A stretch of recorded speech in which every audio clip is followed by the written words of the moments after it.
Reviewing how to schedule a class and how to fill your class with attendees. So what you'll do is from the appointment book, you'll go ahead and click book class. And then from here, you'll select the time that you want to host your class. So I'm going to do my class at 3 p.m.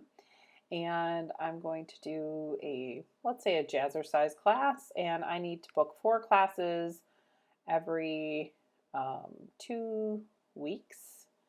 And click search. So I'm going to book that with Ashley. Here's the times and dates of those classes. If I book all, it's going to book all of those classes. If I book available only, that's if for any reason the status was not available, it would only book the available ones. So let's go ahead and book all. And now here's my class. It's in a different color. You can update the color under setup and then set up service groups as needed. So if I click on my class, if I need to manually add an attendee, I can do that. I just start searching for the client name, and once I click them, they will be added.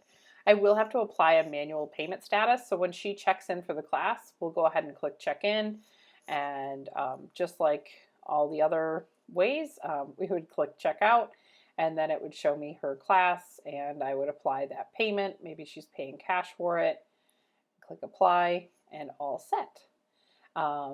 If maybe somebody wants to sign up online, how that can happen is they'll go to your online booking website, and for more information on your online booking website, I suggest reviewing the articles or videos on that. It'll be under your setup appointments and emails area.